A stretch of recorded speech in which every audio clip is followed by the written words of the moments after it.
So let's give Teresa a hand as she comes up.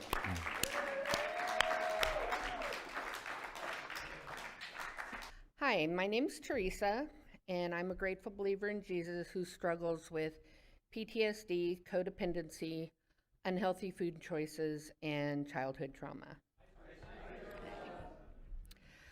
My story starts with my mom and dad meeting while my dad was on leave from Vietnam in July of 1965. He convinced my mom that he could not get her pregnant because he contracted a rare disease in Okinawa. They were married April 1st, 1966. I was born April 19, 1966, and needless to say, I was not planned nor was I wanted. Due to childhood trauma, I do not remember very much of my childhood. Most of what I know has been told to me through various family members and friends. My mom and dad did not get along. They yelled and screamed at each other all the time, and most of the arguments ended in fistfights. I can remember hiding in the closet a lot. My dad thought that women were to be used and abused, and my mom thought that men were only good for money. The first few years of my life was very chaotic. My parents were too busy to take care of me, so I was passed around between my various aunts. My dad was always away, either working or cheating on my mom, and my mom was always working. Neither one of them had time or love for me. It was like I didn't exist. When I was 2, my brother was born. He was the blonde-haired, blue-eyed, golden child that my mom always wanted.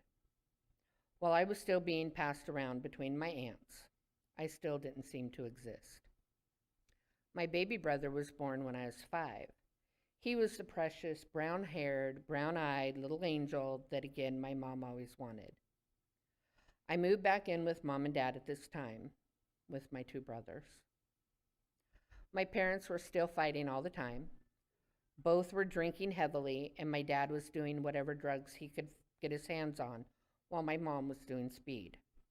I could remember my mom going on vodka and black beauty diets. I was in charge of doing the cleaning, the cooking, taking care of my brothers, and doing whatever my mom wanted me to do. I was the peacemaker between my parents. Not knowing any different, I just thought that this was normal. I was 5 and already a codependent. Though my father and mother abandoned me, the Lord gathers me up. Psalm 27:10. As I look back, this is when I first started wearing a mask. I had to be the perfect child, always happy, never sad or angry, or I might be sent away again. I learned very early to not ask questions. Why did my brothers get all the attention? Why was I always left with my aunts or my grandparents? Why didn't they love me? What was wrong with me? Why didn't I exist? I could not ask any of these questions, so behind the mask I stayed. My first actual memory that I have was being molested by one of my aunts. I was 7 and she was 17. Excuse me. More questions. Why did she hurt me? Why did my mom leave me with her? I'm scared, I'm confused, I'm hurt. Hide it behind another mask. Be happy, smile. It's all good, I'm fine. This was to be my mantra. My dad was a logger and the best money came from Alaska, so when I was 8, we all moved up to Rowan Bay. It was a rock island and the only way on was by boat or waterplane. And there were no stores, no phones, no TV, no radio, just a few kids and a bunkhouse full of loggers. I have a few good memories of this time. I remember the brown bears trying to break into the trailer and my mom hitting them over the head with a broom. I remember the wolves coming down into the living area and us kids not being able to go outside and play. I remember the sledding in the winter and the camping out on the Indian burial ground in the summer. Those are the only happy memories that I have. Some of the other memories include my parents having parties with their friends where everyone drank and got stoned, and me being woke up at 2 in the morning to make grilled cheese sandwiches for everybody because they had the munchies. If I didn't comply, I was threatened to be sent away back to Oregon to my aunts. I was 9 years old. I also remember another time at a party where my mom was pinning me to the ground and forcing pot smoke into my mouth. She was angry with me because I didn't want to smoke pot with everyone else. This was a family bonding experience. Even my 3-year-old brother smoked pot. How dare I think I was better than anybody else? I remember laying there pinned by my mom, tears falling down my face, and her forcing the smoke into my mouth. All the adults sitting around watching and laughing at me. I was still 9 years old, another mask. My feelings and boundaries did not matter. Just keep smiling. It's all good. No worries. I'm fine. Although I did get even and started stealing their premium pot and selling it to the bunkhouse guys for chocolate in order to buy chocolate from the canteen. Chocolate was to be my best friend. When I was 11, we moved back to Oregon. Mom was drinking and popping diet pills. Dad was drinking, dropping acid, doing coke, whatever he could find. This was when my codependency really kicked in. Mom and Dad would get into horrendous fights, and I was the go-between, trying to keep Mom from kicking him out and my dad from leaving. I was the housekeeper, cook, babysitter, therapist. Not bad for an 11-year-old. Add another mask, keep smiling. It's all good. I'm fine. My one escape during this time, I would go and spend every weekend with my grandparents. We would go camping. We would go out for Chinese food every Friday night. It was a break from feeling like I didn't matter to anyone at home. I felt like I existed, that I was loved, and that I mattered. Then, when I turned 12, my whole personality changed. I went from being an outgoing kid to never leaving my room except for school or taking care of everyone else. I put 50 pounds on in 6 weeks. Food became my best friend. Food didn't ridicule me, expect anything from me, or leave me. This was the start of my love-hate relationship with food. I also stopped going to my grandparents' house unless everyone else was there. No one even noticed how I had withdrawn into myself. I felt overlooked and rejected. There were days when I felt like a part of me was fading away, like pieces of my identity were morphing into a person I didn't even know anymore. But no one seemed to notice. My masks were doing their jobs. Just keep smiling. It's all good. No worries. I'm fine. Do not fear, for I have redeemed you. I have summoned you by name. You are mine. Isaiah 43:18. As I look back as an adult, there were 2 traumatic events that helped cement my codependency and my love for food. They both happened when I was 12. The first was that my dad had a logging accident and fell a tree on his head and crushed his brainstem. This changed his personality, lessened his inhibitions. At this time, he didn't know what was right or wrong, and he molested me. After, he felt so guilty that he contemplated killing himself. Me, being the good fixer that I am, told him that everything was fine. It's all good. Reinforced those masks even more. The second was being raped by my grandfather, but I wouldn't remember anything about this incident until several years later.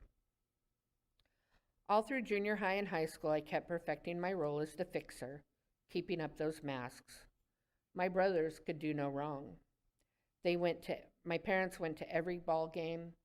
They chaperoned the dances and field trips. They even drove all the way to San Diego for my brother Jimmy's graduation from boot camp. They never went to any of my volleyball games because they couldn't smoke in the gym. So I took track. They didn't go to any of my track meets. They also didn't go to my graduation from UCC or University of Oregon. This reinforced my belief that I didn't matter, that I didn't exist. There were days when I simply felt forgotten. Just keep smiling. It's all good. No worries. I'm fine. Do your work willingly as though you were serving the Lord himself and not just your earthly master. In fact, the Lord Christ is the one you are really serving, and you know that he will reward you. But Christ has no favorites. Colossians 3:23 through 25. I remember my mom always telling me, "You would be the prettiest in the room if you would just lose weight. I'll buy you a brand new wardrobe if you would lose weight."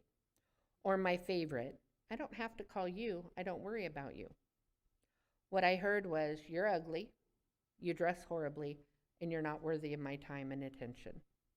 Again, I didn't exist. Reinforce those masks. Don't let them see the hurt, the loneliness. Keep smiling. It's all good. No worries. I'm fine. I eventually ended up in Tucson, Arizona, working as a nanny. I started attending a Southern Baptist church that my cousin was a pastor. I was raised in the Mormon church, but I always felt a disconnect. I had questions about the Mormon church doctrine, but my questions were always ignored. I was made to feel like I didn't know what I was talking about. Add another mask. Don't ask questions. Don't try to learn. Blindly believe what you were told. Keep smiling. It's all good.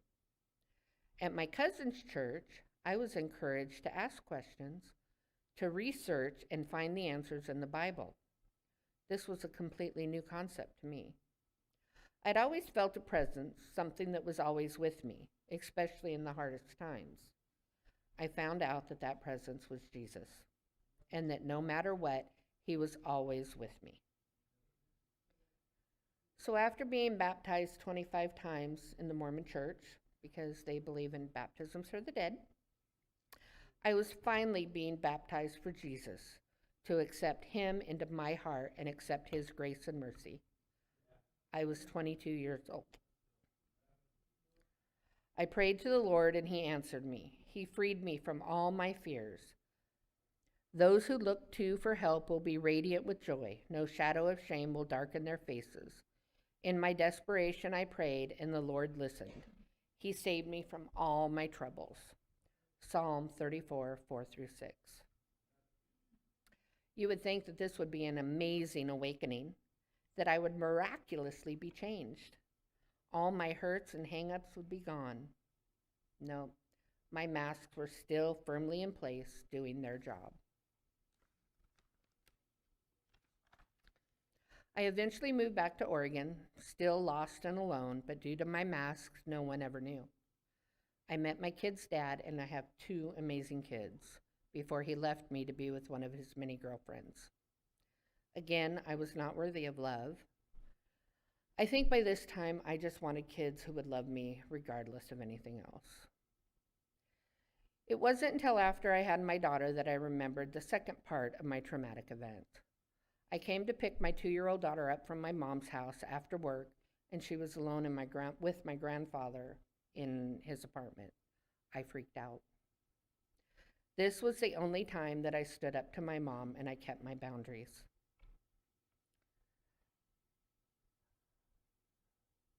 My daughter was never to be alone with my grandfather, ever. My mom told me I was being ridiculous. I told her she either followed my rules or not see her granddaughter. That night I started to have some flashbacks. I know that I was raped by my grandfather when I was 12. I do not remember what exactly happened. I feel that this is God's way of protecting me. I do remember him telling me that I was so beautiful.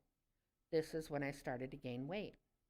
If I was fat, I wouldn't be hurt, right? I found out that he had molested all of his daughters and all of my cousins.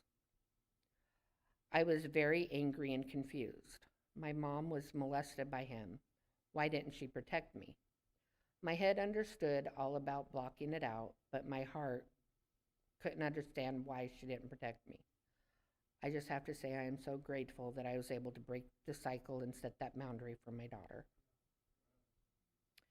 The next several years, I focused on my work, my kids, fixing my parents' relationships, my brother's drugs addictions, anything so that I didn't have to focus on myself.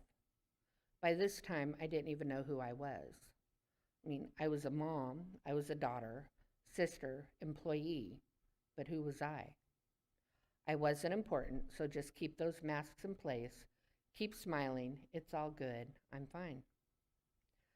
About 13 years ago, I moved my kids to Eugene so that I can finish my degree. It was just me and my kids. I was working and carrying 20 credits a term, always tired and lonely. The only time I talked to my parents is if I called them or if they needed something.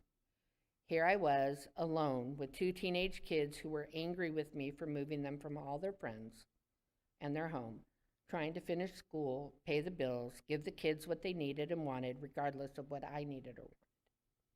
I was so lost and alone, I thought that it couldn't get any worse. I was wrong.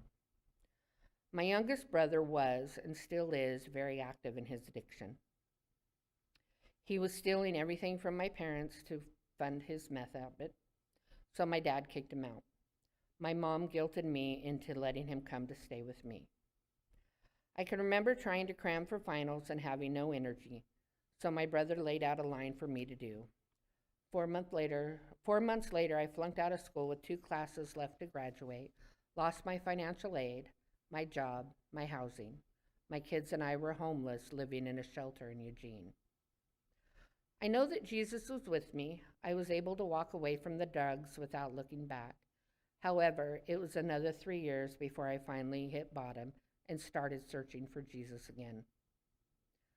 For I know the plans I have for you, says the Lord. They are plans for good and not for disaster, to give you a future and a hope. In those days when you pray, I will listen.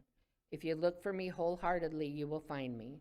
I will be found by you, says the Lord. Jeremiah 29:11 and 13. I was living in a trashed out fifth wheel in a crappy RV park with my daughter, my son, his girlfriend, and 17 cats. Yes, 17 cats. This was the lowest I had ever been. I remember going to New Hope Baptist Church and talking with Pastor Rob. I was asking for gas money to get to the doctors. For the first time in a long time, I felt like I was home. It was amazing. Not long after that, I joined a restoration class where I met my husband, Scott. I definitely was not looking for a relationship. I mean, I couldn't take care of myself, my kids, or the 17 cats. How could I be in a relationship?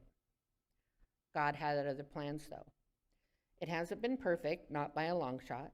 Scott has his own hurts, hang-ups, and habits. And me being supportive of him, I learned about Celebrate Recovery. I was going to help him. I didn't need it. I wasn't an addict or an alcoholic. I didn't need help, right? No worries, I can help God fix him so we could be a happy family. I just want to say that God showed me differently. I no longer live in a trashed out fifth wheel, and instead of 17 cats, I'm just down to 3. Scott and I have adopted 2 wonderful boys, and although it's hard at times, they're truly a blessing from God. And I can honestly say that CR saved my sanity. Without CR, I would never have learned about the different masks that I wear. That at a very early age, I learned to be what or whomever others wanted me to be. To hide behind a smile and say, it's all good, no worries. I'm fine, and that I can fix it, whatever it was. Jesus and this program are showing me that it isn't all good, and that it's okay to be broken. CR is showing me that I do matter, and that I don't have to fix anyone, that it isn't my job. I'd have to say my favorite step and principle would be step 4, principle 4. I made a searching and fearless moral inventory of myself, and I have openly examined and confessed my faults to myself, to God, and to someone I trust. It said this is the hardest step in your recovery, and I would have to agree. I would also have to say, though, that it is also one of the most freeing steps in your recovery. This step forces you to take a hard look at yourself and to learn to love and forgive yourself and others. John Baker said, forgiveness breaks the cycle. It doesn't settle all the questions of blame, justice, or fairness, but it does allow relationships to heal and, if possible, start over. By doing the step study groups, I just completed my 3rd one, I have learned to take a hard look at myself, to see what my part was, what wasn't my part, and to forgive myself and the people who hurt me. And also by attending small group, I have learned that it's okay to take off the masks and to become the person God means for me to be. I've learned that there are people I can trust and confide in without being condemned or ridiculed. To any newcomers out there, out here, I would just like to say that it's okay to be broken, that it's okay to hurt, and that you matter. This program will help you learn who you are and how to be the best you can be. Because of Celebrate Recovery, I have begun to heal my heart, to know that I am never alone, and to trust that Jesus is with me. I know that I have a long way to go, that I have been adding mask after mask for 56 years, and I don't even know who I am underneath them all. But I have to say that I am excited to find out who I am meant to be in God's eyes. When his people pray for help, he listens and rescues them from their troubles. The Lord is there to rescue all who are discouraged and have given up hope. The Lord's people may suffer a lot, but he will always bring them safely through.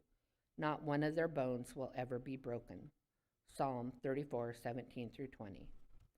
My question to you is, who are you hiding behind your mask? Thank you.